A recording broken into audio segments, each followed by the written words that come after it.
કે ગોકુળ તજી મથુરા તજી સાગર તટે જઈને વસ્યા ત્યાં પણ જોતા જરાસંધના મારવાને જય દબ્યા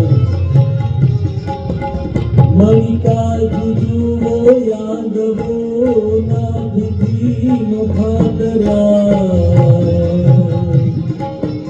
અંતે પ્રભુના પ્રાણને તો દિલ બાબાને હળ્યા દિલ બાબાને હળ્યા દિલ બાબાને હળ્યા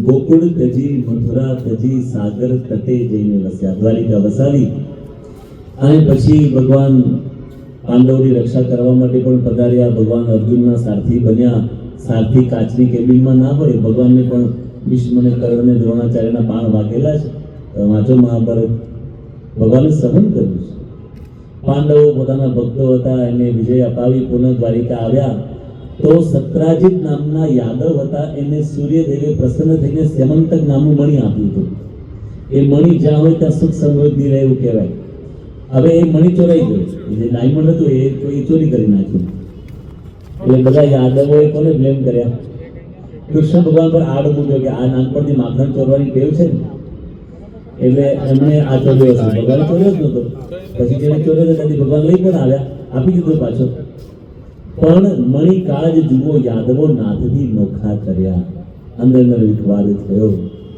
અને પછી ભગવાનની આજ્ઞામાં રહ્યા નહીં પછી તો ઋષિના સાથી બધા યાદવ મૃત્યુ પામ્યા ભગવાને પણ પોતાનું મૃત્યુ સ્વીકાર્યું કે અંતે પ્રભુના પ્રાણને તો ભીલના બાણે હણ્યા પ્રભાત ક્ષેત્રની અંદર ભગવાન બેઠા હતા અને પાર્થી આવ્યો અને બાણ માર્યું ભગવાનના ચરણમ ચમકતા હતા એક હરણ ચાલીને બાણ માર્યું અંતે પ્રભુના પ્રાણને ભીલના બાણે હણ્યા જો આખું જીવન આવી ગયું બે છંદમાં રામ ભગવાનનું જીવન બે છંદમાં સીતાજીનું બે છંદમાં કૃષ્ણ ભગવાનનું તો આ બધા મહાન પુરુષોના જીવનમાં કેટલા દુઃખ આવ્યા છતાં પણ હસ્તે મોએ તેઓએ એ સ્વીકારી અને આપણને પ્રેરણાઓ આપી કૃષ્ણ ભગવાનનું તો ભગવદ્ ગીતા વાંચો તો અર્જુન પ્રશ્ન પર પ્રશ્ન પૂછે છે અને ભગવાન પ્રસન્ન ઇવ શબ્દ આવે ભગવદ્ ગીતામાં ભગવાન એને પ્રત્યુત્તર આપતા જાય છે હસતા હસતા એને પોતે માર્ગદર્શન આપતા જાય છે તો ભગવાન કોઈ દિવસ દુઃખી થયા નહીં ભગવાન આપણને સમજાવે છે દુઃખ તો દરેકના જીવનમાં આવે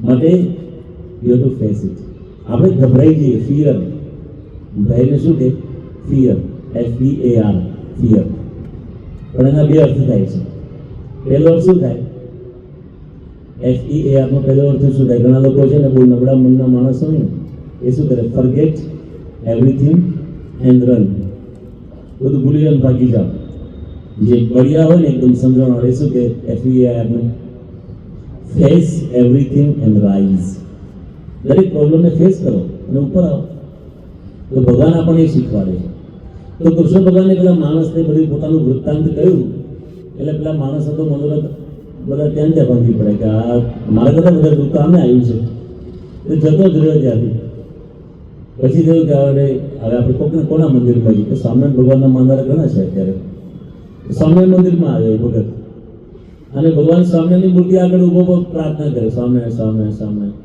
સુખ આપો સ્વામિનારાયણ ભગવાન મૂર્તિમાંથી બહાર આવ્યા પૂછ્યું શું જોઈએ એ સુખ જોઈએ ભગવાન કે મારી વાત સાંભળીશ પેલો સમજી લો કે આટલું વૃત્તાંત કહેશે પણ ભગવાનની મેં વાત કરી હવે તમે સ્વામિનારાયણ ભગવાનનું તમે જીવન જુઓ ભગવાન સ્વામિનારાયણ પ્રગટ થયા છપૈયામાં અયોધ્યામાં ભણ્યા 10 વર્ષની ઉંમરે માતાધામમાં ગયા એટલી નાની ઉંમર કહેવાય જેના માતા પિતા નાની ઉંમરે ધામમાં જેને ખબર હોય કેવું દુઃખ થાય પિતા 11 વર્ષની નાની ઉંમર હતી ઘનશ્યામ મહારાજની અને 11 વર્ષની ઉંમરમાં એમના જે પિતા જે હતા ધર્મદેવ એમનો દેહ મૂક્યો અને પછી 6 મહિનામાં એમને ઘર ત્યાગ કરી નાખ્યો ઘનશ્યામ મહારાજે અને ગૃહ ત્યાગ કરીને ક્યાં ગયા જંગલમાં ગયા વિરગણવણી આપણે બધાએ જોયું છે કે ઘનશ્યામ ગૃહને ત્યાગીઓને વિકટ વનમાં જઈ ફર્યા ભૂખ તરસને તાડ તડકો વિઘ્નોથી એ નહીં ડર્યા ઈર્ષાળુને દ્વેષીઓના વિઘ્નોથી નવ હાર્યા ઉતારતી દાસો પરેને સર્વના દુઃખ ટાળિયા, સર્વના દુઃખ ટાળિયા, સર્વના દુઃખ ટાળિયા. 11 વર્ષની ઉંમરે ઘનશ્યામ મહારાજે ગૃહ ત્યાગ કર્યો અને 7 વર્ષ સુધી સમગ્ર ભારતની પદયાત્રા કરી ચપ્પલ વગર.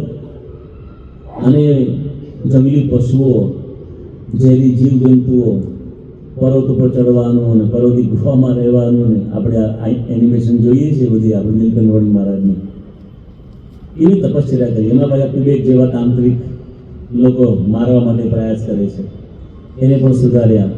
પછી ભગવાન પોતે આવ્યા ગુજરાતની અંદર, રામાનંદ સ્વામીને મળ્યા, દીક્ષા ગ્રહણ કરી અને રામાનંદ સ્વામીએ ધર્મધુરા સોંપી એટલે સ્વામિનારાયણ સંપ્રદાયની સ્થાપના થઈ. ભગવાન સ્વામિનારાયણનું તમે જીવન ચરિત્ર વાંચો ને તો એની અંદર પ્રસંગો આવે છે કે 10 વખત દ્વેષીઓએ મારવાના પ્રયાસો કરેલા.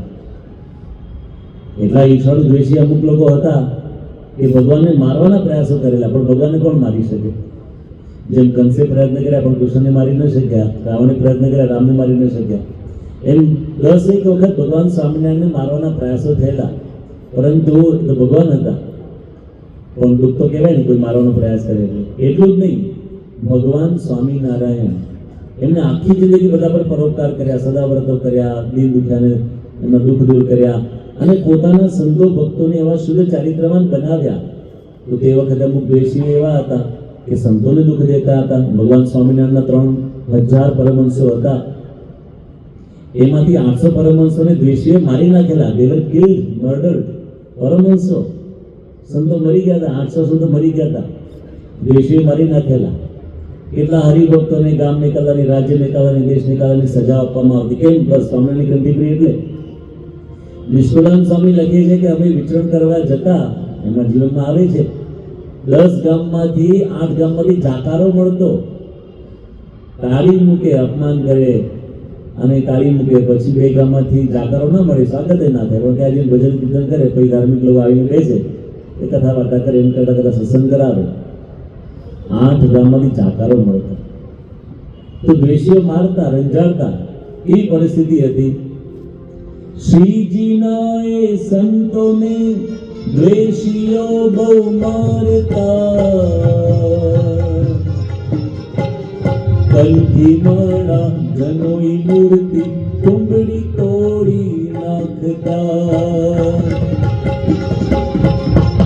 સાધુતાની મૂર્તિ એવા સંતો સઘળું સહી લેતા, સૌના હિતનું ચિત્તમાં ચિંતવી દિલથી આશીષ આપતા, દિલથી આશીષ આપતા, દિલથી આશીષ આપતા. તો સંતો જ્યાં જ્યાં વિચરણ કરે તો દ્વેષી લોકો જોઈએ તો શું કરે? કંઠી તોડી નાખે, માળા તોડી નાખે, જનોઈ તોડી નાખે, આવી મૂર્તિઓ હોય મૂર્તિઓ તોડી નાખે, પથ્થર કુંબડી તોડી નાખે, બધું તોડી ફોડી નાખે, માર મારે, ઢોર માર મારે અને ખાવાનું વધે ફેંકી દે, લાદ મારીને બધી ફોડી નાખે. આવા દુઃખો પડતા હતા. છતાં પરમહંસોના ભજનોમાં આનું કોઈ આમ દુઃખનું વર્ણન નથી. પરમહંસોના ભજન તો પ્રાપ્તિના છે, ભાગ્ય જાગ્યા આજે જમાનામાં. આમાં શું ભાગ્ય જાગ્યા? પરમહંસોના વર્ણનમાં છે, આજ આનંદના મેહુલા વરસિયા ભવટની ભાવટ આજ ભાંગી. મુક્તાંશે લખ્યું. એને અમદાવાદની અંદર લોલંગર બાવાઓ હતા ને, એ મુક્તાન સ્વામીને જોઈને એવા કે ખીજાઈ ગયા કે મારે મુક્તાન સાહેબ આંખમાંથી લોહી પડવા માંડ્યું, આંસુની લોહી પડવા માંડ્યું, એટલા મારે મુક્તાન સાહેબ. એ મુક્તાન સાહેબ લાગે આજ આનંદના મેહુલા વરસ્યા. ક્યારેય આનંદના મેહુલા વરસતા હતા. અપશબ્દો અને ગાળોનો વરસાદ પડતો હતો, માર મારતા હતા. બ્રહ્માનંદ સ્વામી તે વખતે હી વોઝ ધ રિચેસ્ટ. જેમ અત્યારે બધા સંતો દેશ વિદેશના ભણેલા ગણેલા આપણા સંપ્રદાયમાં થાય છે, ધનાઢ્ય પરિવારમાંથી આવે છે બધું છોડીને, એમ તે વખતે પણ મહારાજના વખતમાં જે પરમહંસો હતા એમાં Brahmanand Swami he was the richest. એટલા બધા ધનવાન હતા, હજારો સોના મોહરો હતી અને મહાન ચારણ કવિ, શીઘ્ર કવિ અને મોટા મોટા રાજા રજવાડાને રીઝવેલા બધાને ત્યાં કવિ પદ એમને મળતું હતું. કે વડોદરાના મહારાજા સયાજીરાવ ગાયકવાડ હોય કે ત્રાંગધ્રાના નરેશ હોય કે પછી વિભા જામ હોય જામનગરના કે ભાવનગરના ઉઘસી બાપુ હોય કે જુનાગઢના મુસલમાન નવાબ, બધા રાજકવિ પદ આપવા તૈયાર થયા હતા.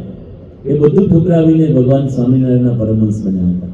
અને આવો માર્ગ સહન કરવાનો, અપમાન સહન કરવાના, એમાં પાછું ભગવાન સ્વામિનારાયણના તો બધા નિયમો અઘરા બધા આપણા સંપ્રદાયના સ્ત્રીધનનો ત્યાગને કોઈ મારે તો સહન કરી લેવાનું અને એનું હિત ચિંતવવાનું, એનો બદલો નહીં લેવાનો, કોઈ પ્રતિકાર નહીં કરવાનો, એમાં વ્રત ઉપવાસ કરવાના.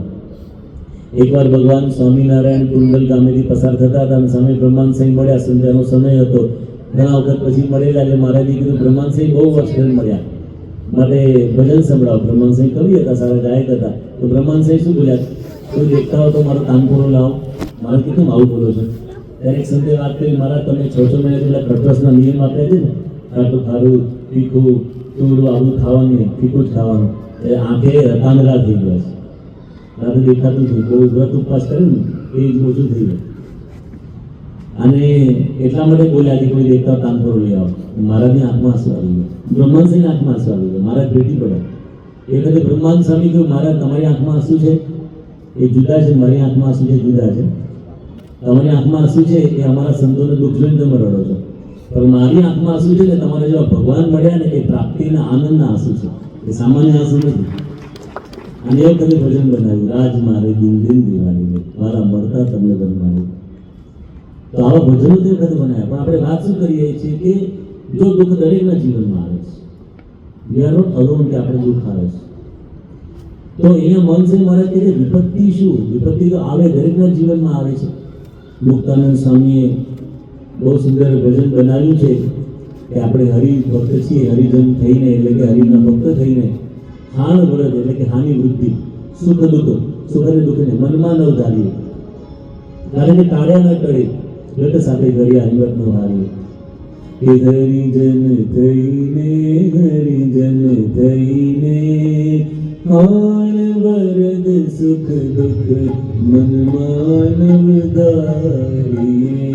હરિજન થઈને, હરિજન થઈને હાણ વરદ સુખ દુઃખ મનમાં ન ધારીએ. ટાળ્યા ન ટળે, ટાળ્યા ન ટળે ઘટ સાથે ઘડ્યા હિંમત નવ હારીએ. ટાળ્યા ન ટળે, ટાળ્યા ન ટળે ઘટ સાથે ઘડ્યા હિંમત નવ હારીએ. જુઓ વસુદેવ દેવકી બંધ રહ્યા, જુઓ વસુદેવ દેવકી બંધ રહ્યા, બહુ કાળે બંધન દૂર થયા, કાળે બંધન દૂર થયા. હરિ પુત્ર તોય મહાદુઃખ સયા, હરિ પુત્ર તોય મહાદુઃખ સયા. હરિજન થઈને, હરિજન થઈને હાણ વરદ સુખ દુઃખ મનમાં ધારીએ. હરિજન થઈને, હરિજન હાણ વરદ સુખ દુઃખ મનમાં ધારીએ. જુઓ પાંડવ પ્રભુને અતિ પ્યારા, પાંડવ પ્રભુને અતિ પ્યારા, તેથી પડે એક નાથ નર ન્યારા, એક નાથ નર ન્યારા. તે વન ભટ ક્યાં લઈ સંગદારા, તે વન ભટ ક્યાં લઈ સંગદારા. હરિજન થઈને, હરિજન થઈને હાણ વરદ સુખ દુઃખ મનમાં નવ ધારીએ. હરિજન થઈને, હરિજન થઈને હાણ વરદ સુખ દુઃખ મનમાં નવ ધારીએ.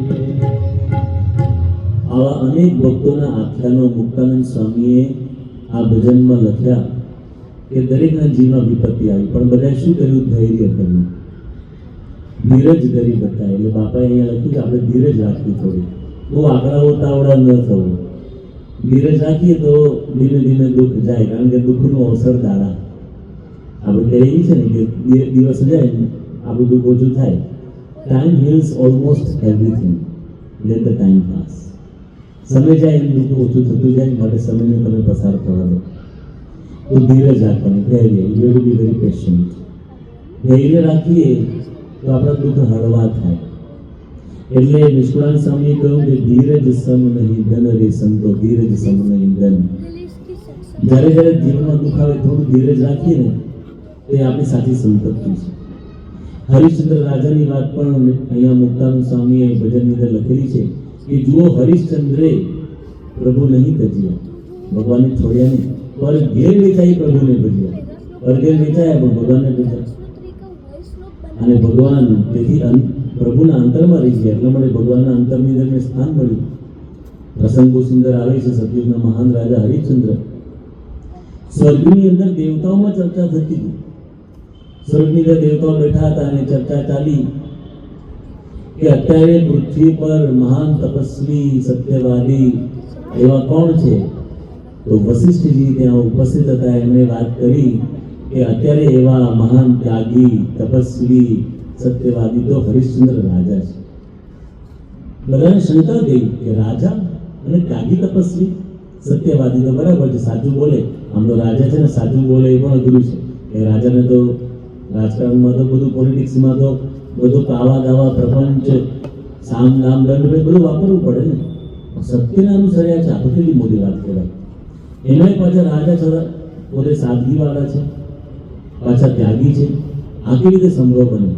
વશિષ્ઠે કહ્યું પૃથ્વી પર એમના જેવો ત્યાગી તપસ્વી સત્યવાદી કોઈ નથી. એટલે વિશ્વામિત્ર ઋષિ ઉભા થઈ ગયા અને કહ્યું કે હું પરીક્ષા લઈને આવું છું, તપાસ કરીને આવું છું, વાત સાચી છે કે નહીં. એ વિશ્વામિત્ર ઋષિ પૃથ્વી પર પધાર્યા. હરિશ્ચંદ્ર રાજા પોતાના રાજ સિંહાસન પર વિરાજમાન હતા. એ રાજમહેલની અંદર આજુબાજુના આસનો પર બધા એમના જે કેબિનેટ મિનિસ્ટર્સ બધા હોય એ બધા બેઠા હતા. અને સિપાહીએ વાત કરી કે વિશ્વામિત્ર ઋષિ પધાર્યા છે, કે બોલાવો બોલાવો, પધારો.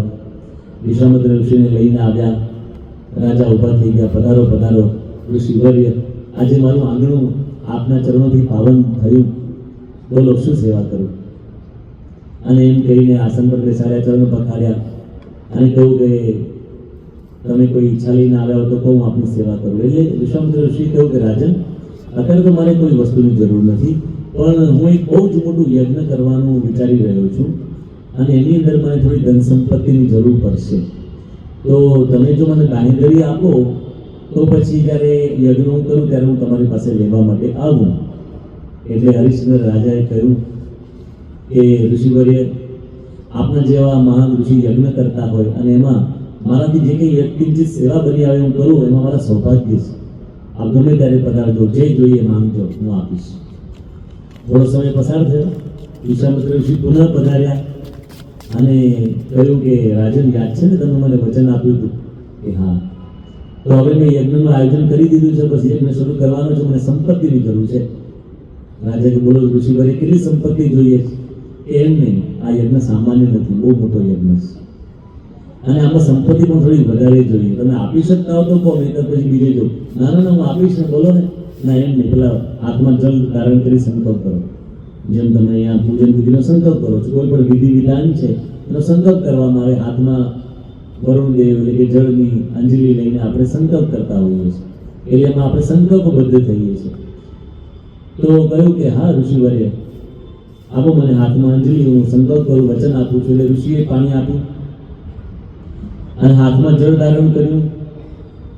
અને વિશ્વામિત્ર ઋષિ બોલ્યા કે ચાલો બોલો મારી સાથે. અને એમ કહીને વિશ્વામિત્ર ઋષિ કહ્યું કે મમ સર્વસ્વમ સમર્પયામિ. એને કીધું મમ સર્વસ્વમ સમર્પયામિ. વિશ્વામિત્ર ઋષિ કહે છે એટલો મોટો યજ્ઞ છે, તમારી પાસે જેટલી સંપત્તિ છે ને બધી મારે ઉપયોગમાં આવશે. હરિશ્ચંદ્ર રાજા કહ્યું સમર્પયામિ, આપી દીધું. પછી વિશ્વામિત્ર ઋષિ કહે છે પરંતુ રાજન એક હજુ માંગણી છે બીજી, કે શું? કે જે યજ્ઞ કરાવવા માટે બ્રાહ્મણો આવશે એને મારે દક્ષિણા તો આપવાની છે, તો વધારે નહીં પણ 1000 સોના મોર જોઈશે. તો હરિશ્ચંદ્ર રાજાએ ખજાનચીને કીધું કે જાઓ ખજાનામાંથી 1000 સોના મોર લેતા આવો. વિશ્વામિત્ર ઋષિ કે બેસો બેસો, સમરપ્રામી બોલ્યા, હવે આ ખજાનો તમારો ક્યાં રહ્યો? એ તો મારો થઈ ગયો. હરિશ્ચંદ્ર રાજાએ હાથ જોડી માફી માંગી, ઋષિવરે તમે તમારી વાત સાચી જ, ખજાનો તમારો થઈ ગયો, પણ વાંધો નહીં, સાંજ સુધી આપી દઈશ તમને. સાંજ સુધી તમને 1000 સોનામોર મળી જશે. અને વિશ્વામિત્ર ઋષિ કહે છે, તો ભાઈ તમારું આ રાજ્યમાં તો હોય કે રહ્યું, તમે જાઓ અહીંથી. તે નીકળી ગયા પહેરેલે કપડે, પરંતુ વિશેષતા એ હતી કે એમના પત્ની તારામતી અને પુત્ર રોહિત નાનું બાળક હતું, એને લઈ નીકળી ગયા. ત્રણે જણા ગયા અને રીતસર ભર બજાર વચ્ચે હરિશ્ચંદ્ર રાજાએ પોતાની બોલી કહી, ચાલો મને કોઈ ખરીદવા તૈયાર છે? I want to become a slave.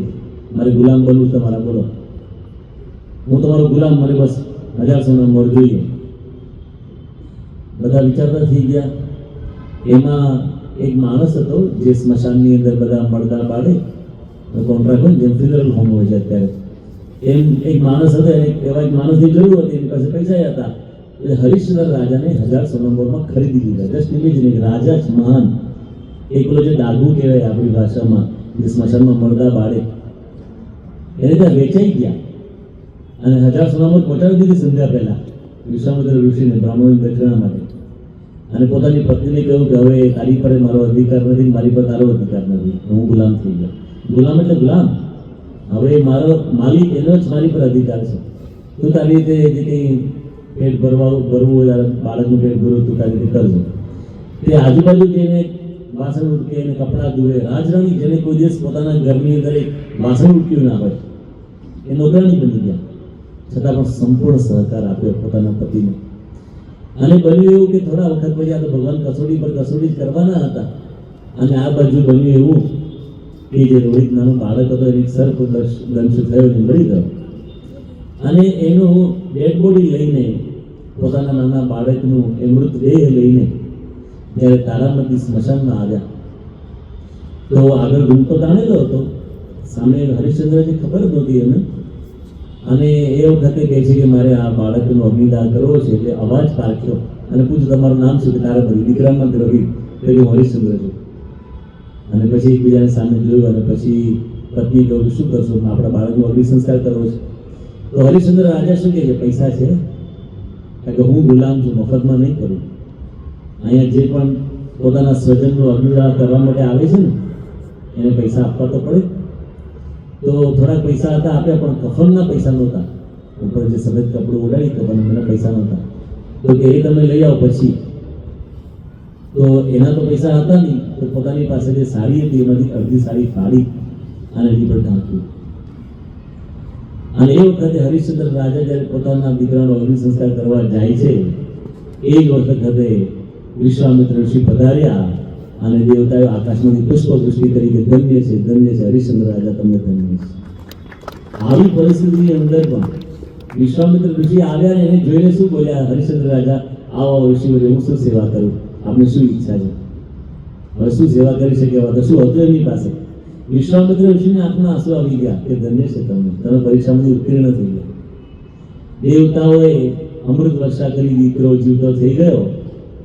અને ઋષિએ આખું રાજ્ય પુનઃ એમને પાછું આપી દીધું અને કહ્યું કે સ્વર્ગમાં તમારા વખાણ થાય છે કે તમે મહાન ત્યાગી, તપસ્વી, સત્યવાદી છો. એ સાર્થક થઈ ગયું, સાચું થઈ ગયું. કેવું ધૈર્ય છે! વિચાર કરતો બાપા આ શબ્દ વાપરે છે આમાં. વિપત્તિ શું ધૈર્ય, આટલી હદ સુધી ધીરજ છે. આપણે તો નાના મોટા દુઃખમાં થોડી વખત ધીરજ ધરવાની હોય છે. તો સ્વામી કેવા સરસ સરસ શબ્દો લખ્યા છે આ એક શ્લોકની અંદર. અને આપણા ભારતીય સંસ્કૃતિના એક મહાન પાત્રો કેવા છે. આપણા સ્વામિનારાયણ સંપ્રદાયની અંદર પણ કેવા કેવા મહાન ભક્તો કે જેમના જીવનની અંદર ઘણી બધી વિપત્તિઓ આવી, છતાં પણ એમના જીવનની અંદર એમણે ધૈર્ય ધારણ કર્યું છે. અહીં હરિશ્ચંદ્ર રાજા જે છે એમને આવી ધીરજ રાખી, એના માટે પણ સુંદર ગુજરાતી લોક સાહિત્યની અંદર અંજલિ અર્પણ કરવામાં આવેલી છે. જુઓ હરિશ્ચંદ્ર રાજાએ સતકાજે સૌ સંકટ સયા, પત્ની પુત્રની આંખે આંસુ નવ વહ્યા, पति काज परिताप सहती हर्षिने हुलास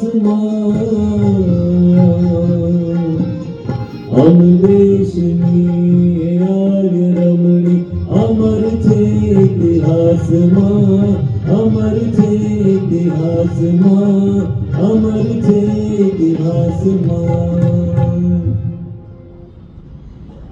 एना पत्नी पर केवी श्रद्धा केवी धीरज कहेवाय पति काजे परिताप सहती हर्षिने उल्लासमां अमरेशनी आर्य रमणी अमर छे इतिहासमां भगवान स्वामीनारायण वखतनी अंदर માંગરોળ ગામ છે વડોદરા જિલ્લાની અંદર બે નાનકડા ગામ છે આમોદ અને કરજણ એની વચ્ચે માંગરોળ બહુ નાનકડું ગામ છે આમ તો જુનાગઢની બાજુમાં મુખ્ય જે મોટું માંગરોળ છે ત્યાં છે કે આ બાજુ સાંકરી બાજુ છે પણ અત્યંત નાનું ગામડું એ વડોદરાની બાજુમાં છે ત્યાં એક બેચર ભગત રહેતા હતા બહુ સંતોષી જીવ હતા જે કંઈ ખેતરમાં ઉપજ આવે એમાંથી જીવન નિર્વાહ કરતા એકવાર ભગવાનની કૃપાથી બહુ સારી ઉપજ આવી બીજા વર્ષે ખેતી કરી જ નહીં કે ભગવાન બેઠા છે અને આપણે આ સારી ઉપજ આવી છે આખું વર્ષ નીકળી જશે ભજન ભક્તિ સત્સંગ ના કરીએ સંતોષવાળા હતા એકદમ સત્સંગ કર્યો ભક્તિ કરી ગઢપુરમાં જઈને મહારાજનું સમાગમ કરી આવ્યા 6 મહિના પૂરા થઈ ગયા 6 મહિના બાકી હતા 6 મહિના ચાલે એટલું અનાજ હતું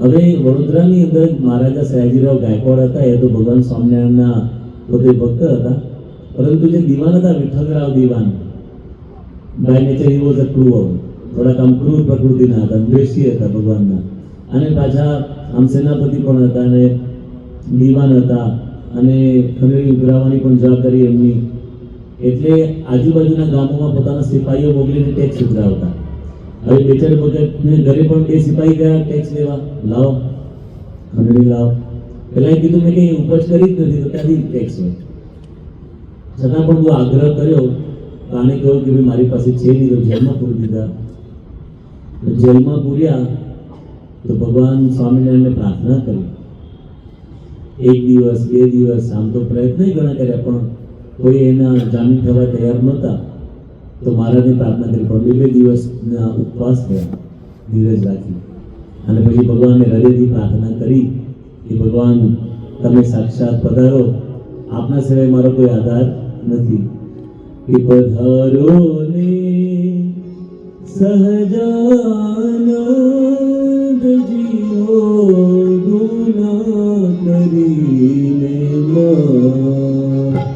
पधारो ने सहजानंद जियो गुना करीने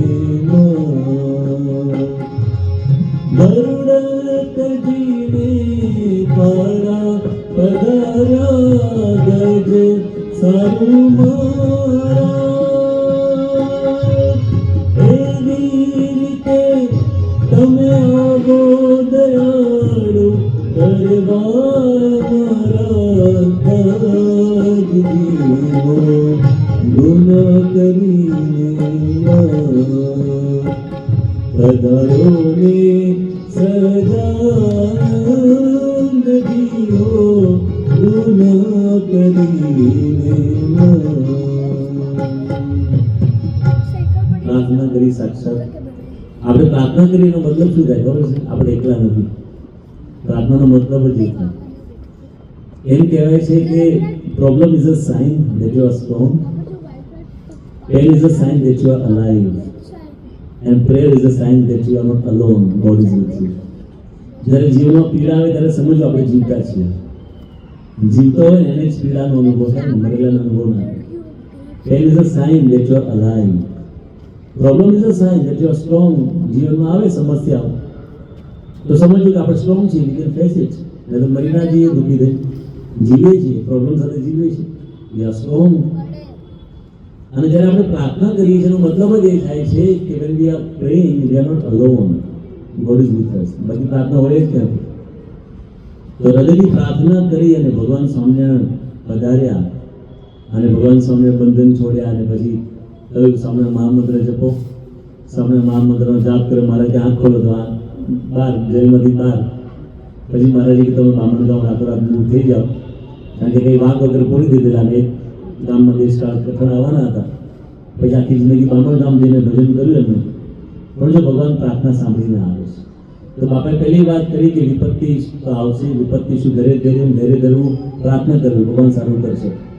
પ્રમુખ સાહેબ મહારાજ કહેતા કે આપણે ભગવાનને અરજી નાખી, આપણી અરજી પછી એમની જેવી મરજી, એ સમસ્યાનું સમાધાન લાવશે, ધીરજ રાખવી અને પુરુષાર્થ કરવો, બેસીને રહેવું. કારણ કે આપણે કળિયુગની અંદર જીવી રહ્યા છીએ અને આ પૃથ્વીલોકમાં જીવી રહ્યા છીએ. આ પૃથ્વીલોક છે એ પુરુષાર્થ પ્રધાન છે. ખાલી પ્રાર્થના કરીને બેસી પણ નથી રહેવાનું. એક શ્લોકની અંદર લખેલું છે, શ્રમેણ ધાન્યમ શ્રમેણ ભાગ્યમ શ્રમેણ ધાન્યમ શ્રમેણ ભાગ્યમ શ્રમેણ વિદ્યામ શ્રમેણ વિત્તમ શ્રમેણ વિદ્યામ શ્રમેણ વિત્તમ શ્રમેણ સુખાનિ વિંદન્તિ લોકા શ્રમેણ સુખાનિ વિંદન્તિ લોકા મનુષ્યલોક શ્રમ પ્રધાન મનુષ્યલોક શ્રમ પ્રધાન. પુરુષાર્થ કરવાથી ધાન્ય મળે, પુરુષાર્થ કરવાથી ભાગ્ય મળે, પુરુષાર્થ કરવાથી વિદ્યા મળે, પુરુષાર્થ કરવાથી ધન મળે. આ લોકની અંદર સુખ માત્ર પુરુષાર્થીને મળે છે, કારણ કે આ લોક પુરુષાર્થ પ્રધાન છે. નરક લોક પાપ પ્રધાન છે, સ્વર્ગ લોક પુણ્ય પ્રધાન છે, પણ મનુષ્ય લોક તો પુરુષાર્થ પ્રધાન છે. જે પુરુષાર્થ કરે એને કંઈ નહીં મળે, માટે બેસી પણ નથી રહેવાનું. મહેનત કર્યા કરવી, દુઃખમાંથી બહાર આવવા માટે મહેનત કરવી, પુરુષાર્થ કરવો. અલગ અલગ માણસો જે સારા હોય એને માર્ગદર્શન લેવું, સંતોનું માર્ગદર્શન લેવું, પણ એમને બેસીને રહેવું. મહાભારતની અંદર યુધિષ્ઠિર રાજાએ વેદવ્યાસજીને પ્રશ્ન પૂછ્યો કે એવું શું છે જે કરવાથી મજા આવે પણ પરિણામ દુઃખરૂપ છે, અને એવું શું છે કે જે કરવાથી દુઃખ પડે પણ પરિણામ સુખરૂપ છે? વેદવ્યાસજીએ જવાબ આપતા કહ્યું કે આળસ કરવાથી મજા બહુ આવે પણ પરિણામ દુષ્કર છે. આળસુ માણસ હોય ને, ઘણા હોય લેઝી પીપલ, જેનું નથી લેતો, કશું કરે નહીં, પરંતુ પરિણામ શું આવે? કશું ના મળે જીવનમાં. અલસસ્ય કુતો વિદ્યા અવિદ્યસ્ય કુતો ધનમ અધનસ્ય કુતો મિત્રમ અમિત્રસ્ય કુતો સુખમ. આળસુ માણસને વિદ્યા ના પ્રાપ્ત થાય, ધન પ્રાપ્ત ના થાય, કોઈના સ્વજન કે મિત્ર સાથે ના રહે, એ દુઃખી હોય. પુરુષાર્થ કરે ને એને ધન મળે, સંપત્તિ મળે. માણસો, કારણ કે દુનિયામાં પૈસા હોય તો બધા માણસો સગાવાલા છે, બાકી તો તમે કંગાલ થઈ કોઈ સામે ના જુએ. એટલે પુરુષાર્થ તો કરવો જ પડે, એ તો નિર્વિવાદ વાત છે. એટલે વેદવ્યાસજીએ કહ્યું કે આળસ કરવાથી મજા તો આવે પણ પરિણામ દુઃખરૂપ છે, અને પુરુષાર્થ કરવાથી દુઃખ પડે છે. મહેનત કરીએ છીએ પણ નો પેઇન નો ગેઇન, પીડા વિના પ્રાપ્તિ નથી. એટલે પુરુષાર્થ કરવામાં દુઃખ છે, મહેનત કરવામાં બહુ ભીડો પડે, પરંતુ પરિણામ સુખરૂપ છે. પરિણામ શું છે? સફળતા, સમૃદ્ધિ, સંપત્તિ. આપણે સેવા પણ કરી શકીએ, સમર્પણ પણ કરી શકીએ. એટલે પુરુષાર્થ કરવો. કૃષ્ણ ભગવાને પોતે ગીતાની અંદર જ્ઞાન આપ્યું ત્યારે આમ તો કર્મયોગ, ભક્તિયોગ ને જ્ઞાનયોગ એ બધી વાતો કરી, પરંતુ ભગવાને એ ગીતાની અંદર 18મા અધ્યાયના 45મા શ્લોકમાં લખ્યું કે સ્વેસે કર્મણી અભિરત સમસિદ્ધિ લભતે નર. જે પોતપોતાના કાર્યમાં પુરુષાર્થ કરે છે એની સફળતા મળે છે, બેસી રીતે સફળતા ના મળે. તો બાપાએ એ શબ્દ પણ વાપર્યો કે પ્રયત્ન પણ કરવો. તો વિપત્તિ શું ધરે ધૈર્ય પ્રાર્થના યત્ન આચરે. તમે જો પ્રમુખ સાહેબ મહારાજે કેટલો પુરુષાર્થ કર્યો, નિસ્વાર્થ ભાવે. પ્રમુખ સાહેબ મહારાજ તો એમના નામે જમીનનો ટુકડો નહીં, 5 પૈસા બેંક બેલેન્સ નહીં, છતાં પણ આવા મંદિરો બાંધ્યા પ્રમુખ સાહેબ મહારાજે. એક નહીં, બે નહીં, 1000 1200 મંદિરો બાંધ્યા. આજે મોહન સાહેબ મહારાજ તમે જો 91 વર્ષની બાપાની ઉંમર છે. ઓસ્ટ્રેલિયા બાપા ગયા, આપણે દર્શન કર્યા, કેટલો ભીડો રહે છે. 91 વર્ષની ઉંમર, અત્યંત નાજુક તબિયત છે, છતાં કેટલી મહેનત કરે. રોજના 300 થી 350 પત્રો આવે છે, એ સાંભળવાના, જવાબ લખવાના, આશીર્વાદ આપવાના. ફોન કેટલા આવે, દિવસના 50 ફોન આવે, આશીર્વાદ આપવાના, મીટિંગો કરવાની, નિર્ણયો લેવાના. જેને જેને કંઈ હરિભક્તોને સંતોને કંઈ કોઈ પણ પ્રશ્ન હોય સમાધાન આપવાનું. એની મહેનત બાપા આજે કરે, નિસ્વાર્થ ભાવે છે. આપણે તો પોતાના માટે કરવાનું, પરિવાર માટે તો પુરુષાર્થ તો કરવો જ પડે. સંતો નિસ્વાર્થ ભાવે કરે છે. સંતોનું તમે જીવન જો અહીંયા વિચરણ કરે છે સંતો બધા, તો ઘરે ઘરે પધરામણીઓ કરે છે. એક એક બાળકને બેસાડીને એને સત્સંગ કરાવે, દ્રઢતા કરાવે. શું સ્વાર્થ શું છે? કશો સ્વાર્થ નથી. જે લોકો ખેતી કરતા હોય ને, અથવા તો શહેરમાં આપણે બહુ ઓછી ખેતી કરી, ગામડામાં કરતા હોય, મજૂરને તમે બોલાવો ને અને એક દિવસ એને પગાર ના આપો ને તો એ મજૂર બીજા દિવસે ના આવે. ગમે તે મોટી કંપની હોય, એનો CEO હોય ને, એને જો પગાર ઓછો આપે ને બીજી કંપની વાળા વધારે આપે ત્યાં જતો રહે. એક મજૂરથી લઈને મોટી કંપનીનો CEO હોય, પ્રેસિડેન્ટ હોય ને, પગાર વગર કામ ના કરે, BAPS ના 500 સંતો પગાર વગર આખી જિંદગી 24 કલાક સેવા કરે. કેવી મોટી વાત છે. નિસ્વાર્થ ભાવે પુરુષાર્થ કરે છે. તો આપણે તો આપણા પરિવાર માટે, આપણા માટે, દુઃખમાંથી બહાર આવવા માટે પુરુષાર્થ તો કરવાનું. એટલે બાપા એટલા માટે લખ્યું કે પ્રાર્થનમ યત્નમ આચરે, પ્રયત્ન પણ કરવો. અને છેલ્લે પાપાએ કહ્યું કે ભરોસો રાખો. ભજે દ્રઢ વિશ્વાસમ અક્ષર પુરુષોત્તમે. એક વિશ્વાસ કે મારા સ્વામી મારી સાથે છે, મારે એની આજ્ઞામાં રહેવાનું છે, ને જે કહેશે હું કરીશ તો હું સુખી થઈશ. બાકી જીવનમાં સુખ દુઃખ તો આવશે જ, કારણ કે જીવન છે સુખ દુઃખની મેચ, કોઈનો ફટકો તો કોઈની કેચ. ગઈકાલે ક્રિકેટ ગેમ ભજી ત્યાં લગા જીતી ગયા બધા. સ્વામી મને કહે કે આ તમે કાવ્ય કહેલો છો. જીવન છે સુખ દુઃખની મેચ, કોઈનો ફટકો તો કોઈની કેચ. રમનારા હોય છે બે ને પાડી દેનારા 11. આ જીવનની મેચમાં એવું છે. આમ તો એક બેટિંગ કરે, બોલિંગ કરે, બે જણા રમે છે. રમનારા હોય છે બે ને પાડી દેનારા 11. એ નિત્યચ્છુ હોય છે ઓછા, ને વધારે તો હેરાન કરનાર. તમે જો દુનિયાની અંદર આપણે નિત્યચ્છુ ઓછા હોય, ઈર્ષા કરનાર, દ્વેષ કરનાર, કામમાં વિઘ્ન નાખનાર તો બધા ઘણા હોય. અને આ દુનિયામાં કેવું થાય, જીવનની આ મેચમાં કેવું છે તમે જોજો કે દુનિયામાં તમને સૌથી નજીક હોઈ શકે કોઈ ચીટર. દુનિયામાં તમને સૌથી નજીક હોઈ શકે કોઈ ચીટર, જેમ ક્રિકેટમાં હોય છે સમીર દુશ્મન wicket keeper. Wicket keeper is the closest to you and always ready to stump you out. જે વિકેટ કીપર હોય ને એકદમ તમને નજીક હોય, બેટિંગ કરનાર નજીક હોય. કેમ નજીક હોય? પ્રોત્સાહન આપવા મળે, મારો મારો સિક્સર મારો, ચોખ્ખો તો વાગશે વાંધો નહીં. એના માટે નથી, is ready to stump you out. એમ જીવનમાં આપણને દુઃખ કોણ આપે છે? 8 અબજની વસ્તી છે, એમાંથી દુઃખ અને સુખના આપનારા નજીકના જોજો તમે. તમે અગાસીમાં પતંગ ચગાવતા હો, તમારી પતંગ કોણ કાપે? ચાઇના વાળા કે રશિયા વાળા? પાડોશી જ કાપે. નજીક વાળા જ પતંગ કાપે. તમારી પથારી કોણ ફેરવે? જેને ખબર હોય તમારી પથારી ક્યાં છે. દુનિયામાં 3 પ્રકારના માણસો હોય છે, પોઝિટિવ, નેગેટિવ અને રિલેટિવ. તમે ગમેલા પોઝિટિવ કે નેગેટિવ, રિલેટિવ પથારી ફેરવશે ત્યારે કોઈ પાર્ટનર બગો દઈને જતો રહેશે. થાય છે ને? દુનિયામાં તમને સૌથી નજીક હોઈ શકે કોઈ ચીટર, જેમ ક્રિકેટમાં હોય છે સમીર દુશ્મન વિકેટ કીપર. જેમ આપણે ક્રિકેટમાં દોડી દોડી રન કરતા હોઈએ છીએ, દોડી દોડીને તમે કરો પુણ્યરૂપી રન, આપણે પુણ્યરૂપી રન કરીએ છીએ. દોડી દોડીને તમે કરો પુણ્યરૂપી રન, આઉટ કરવા તમને દોડે છે બીજા 4-5 જણ. તમે સભામાં આવ્યા, એક પુણ્યરૂપી રન થયો. તમે સેવા કરી, બીજું પુણ્યરૂપી રન થયો. પૂજા કરી, આરતી, થાળ, રન થાય છે, સ્કોર વધે છે પુણ્યનો. પણ પાછા વિઘ્ન નાખનારા હોય, આઉટ કરનારા હોય પાછા. આપણે આજે આપણે પોતાના છે, પણ પાછા આપણે કે શું સભામાં જવાની જરૂર, શું કારણમાં જવાની જરૂર, શું પૂજા કરવાની, આ બધું કહેનારા મળે પાછા. એ આપણા સાચા સગા ના કહેવાય. એ આપણા સાચા સગા જે હોય ને એ તો આપણને પ્રોત્સાહન આપે. બાકી તો લોકો આઉટ કરવા જ દોડે.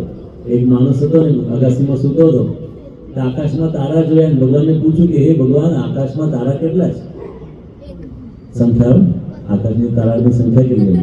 તો ભગવાનને પૂછ્યું, ભગવાન આકાશમાં તારા કેટલા છે? ભગવાન કે પૃથ્વી પર તારા કેટલા છે? આકાશમાં તો જેટલા છે મને ખબર છે, મેં જ બનાવ્યા છે, પણ પૃથ્વી પર તારા કેટલા? આ મને તારા પોતાના નથી. દોડી દોડીને તમે કરો પુણ્યરૂપી રન, આઉટ કરવા તમને દોડે છે બીજા 4-5 જણ. અને આ ક્રિકેટ રૂપી મેચ છે દુનિયામાં. કેવું થાય તમે જોજો, જીવનની આ મેચમાં અનિશ્ચિત હોય છે ઓવર. કઈ નક્કી નથી કેટલી ઓવર છે, 20, 20, 50 કઈ નક્કી નથી. કેટલા વર્ષ જીવવાના છે આપણે, 40, 50, 60, 70 ક્યાં સુધી પહોંચવાના છે. જીવનની આ મેચમાં અનિશ્ચિત હોય છે ઓવર. પાડી દેવા તત્પર હોય છે કાર્ડરૂપી બોલર. કાર્ડરૂપી બોલર તો ગમે એને ગુગલી બોલ નાખે, પડી જવાય. હમણાં 2 વર્ષ પહેલા એક બોલ આવ્યો તો ગુગલી બોલ, કોરોના. એટલા બધા આવું ના થઈ ગયા બધા. એટલે કે છે ને છંદમાં, क्षण भंगुर जीवन की कलिका कलिका कह जानती नथी। क्षण भंगुर जीवन की कलिका कलिका कह जानती नथी। मलियाचल की शुच शीतल मंद सुगंध समीर मिली न मिली। कलिका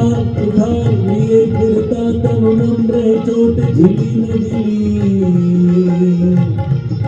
कहले हरिनाम हरि रसना फिर अंत समय कहली नहीं फिर अंत समय कहली नहीं फिर अंत समय कहली नहीं आ जीवनની કળિકા એ કલીએ તો બહુ કોમળ છે કાલે શું થાય ના પણ થાય કાલનો સૂર્યોદય જોઈએ ના જોઈએ કઈ નક્કી નથી કલિકાल को ठार लिए फिरता तनु नम्र है चोट झीली न झीली એટલા માટે કહલી હરિનામ હરિરસના એ જીવ ભગવાનનું ભજન કરી લે फिर अंत समय पे हिली न हिली एक डॉक्टर ने घरे टीवी बगड़્યું તો ટીવી રિપેર ને બોલાવ્યો એટલે ટીવી રિપેર કરીને જો લાવ સાહેબ 500 રૂપિયા ડોક્ટર ગુસ્સે થઈ ગયા 500 રૂપિયા મારી પાસે દર્દી આવે હું તપાસ કરું ડાયગ્નોસ કરું દવા આપું ઇન્જેક્શન આપું તો 250 રૂપિયા લઉં છું તું ટીવી રિપેરિંગના 500 કેમ લે છે પહેલા એ કહ્યું કે સાહેબ હું રિપેરિંગની સાથે ગેરંટી આપું છું કે વર્ષ સુધી ટીવીને વાંધો નહીં આવે તમે કોઈ દર્દીની ગેરંટી આપો છો કે મહિના સુધી વાંધો નહીં આવે અઠવાડિયામાં ઉપડી જાય એટલે કંઈ નક્કી નથી એટલે કહે છે કે જીવનની આ મેચમાં અનિશ્ચિત હોય છે ઓવર પાડી દેવા તત્પર હોય છે કાળરૂપી વગર એટલે સાચવીને કરવા પડે છે સત્કર્મ કે બહુ સાચવી કરવા પડે સાચવીને કરવા પડે છે સત્કર્મ કેરા રન કુસંગને સ્વભાવો વેરી ઘણા કરે છે વિગન ઘણીવાર આપણે આપણા સ્વભાવને લીધે આઉટ થઈ જઈએ છીએ રાવણ અહંકારમાં આઉટ થઈ ગયો દુર્યોધન ઈર્ષામાં આઉટ થઈ ગયો કંસ દ્વેષમાં આઉટ થઈ ગયો કર્ણ સારો હતો પણ કુસંગમાં આઉટ થઈ ગયો કુસંગને સ્વભાવ વેરી ઘણા કરે છે વિગન એટલે આપણે શું કરવાનું આવે પ્રેક્ટિસ જેમાં બધા ક્રિકેટર છે ને ખાલી સ્ટેડિયમમાં ઉતરે ત્યારે ના રમે પ્રેક્ટિસ કરે સચિન તેંડુલકર રમતા ત્યારે એમના માટે કહેવાતું રોજ 500 બોલ રમે પછી નાસ્તો કરવા જાય અને બધા નાસ્તો ના કરે એમ આપણે પ્રેક્ટિસ કરવાની છે ને પ્રેક્ટિસ સત્સંગ સેવા ભક્તિની પ્રેક્ટિસ કરવી જરૂરી છે રોજ સત્સંગ સેવા ભક્તિની પ્રેક્ટિસ કરવી જરૂરી છે રોજ મેચ જીતવા જોઈએ મહંત સ્વામી જેવા કોચ આવા કોચ આપણે જોઈએ આપણે મળી જાય બાકી તમને હરાવવા સૌ કોઈ કરશે જબરી ખેંચા ખેંચ તમને હરાવવા સૌ કોઈ કરશે જબરી ખેંચા ખેંચ પણ કોચ કહે એમ જ કરજો જો જીતવી હોય આ મેચ કારણ કે જીવન છે સુખ દુઃખની મેચ કોઈનો ફટકો તો કોઈની ખેંચ તો આપણે આવા સત્પુરુષ મળ્યા છે એમની આજ્ઞામાં રહેવાનું છે એમની આજ્ઞામાં રહીએ સત્સંગ કરતા રહીએ ભક્તિ કરતા રહીએ તો આપણા જીવનની અંદર આપણને સફળતા મળે જ છે વિપત્તિની અંદર આપણને એ દૂર થાય છે એવું ધીરજ પણ મળે આપણને આશ્વાસન પણ મળે આશીર્વાદ પણ મળે એટલે આપણે ખૂબ ભાગ્યશાળી છીએ તો મહંત સ્વામી મહારાજે આ સત્સંગ દીક્ષા શાસ્ત્રની અંદર આપણને અનેક પ્રકારની સમજણની વાત કરી એમાં ભગવાન કરતા અર્થા છે જે કંઈ કરે છે સારા માટે કરે છે સુખમાં છકી ન જઈએ દુઃખમાં ઉદ્વેગ ન પામીએ સાથે સાથે ભગવાનની જે અલૌકિક પ્રાપ્તિ થઈ છે એનો હંમેશા વિચાર કરીએ આપણે દુનિયાના ઘણા દુઃખી માણસો કરતાં બહુ સુખી છીએ અને આજે આપણે વાત કરી કે વિપત્તિમાં ધીરજ ધરીએ પ્રાર્થના કરીએ પુરુષાર્થ કરતા રહીએ અને ભગવાનને સંતનો દ્રઢ ભરોસો રાખીએ એમની આજ્ઞામાં રહીએ તો આવી સમજણથી આપણે અખંડ આપણા જીવનની અંદર સુખી રહેતા હોઈએ છીએ મહારાજ સ્વામીના ચરણોમાં આપણે પ્રાર્થના કરીએ કે આ પારણમાં જે કંઈ આપણે વાતો સાંભળી એ આપણા જીવનમાં દ્રઢ થાય અને આપણે પણ સુખી થવાની કળા જીવનમાં દ્રઢ કરીને કાયમ સુખી રહીએ એમના ચરણોમાં પ્રાર્થના સ્વામી નારાયણ નારાયણ નારાયણ સ્વામી નારાયણ નારાયણ નારાયણ ઓ સ્વામી નારાયણ સ્વામી નારાયણ સ્વામી નારાયણ સ્વામી નારાયણ સ્વામી નારાયણ સ્વામી નારાયણ સ્વામી નારાયણ સ્વામી નારાયણ સ્વામી નારાયણ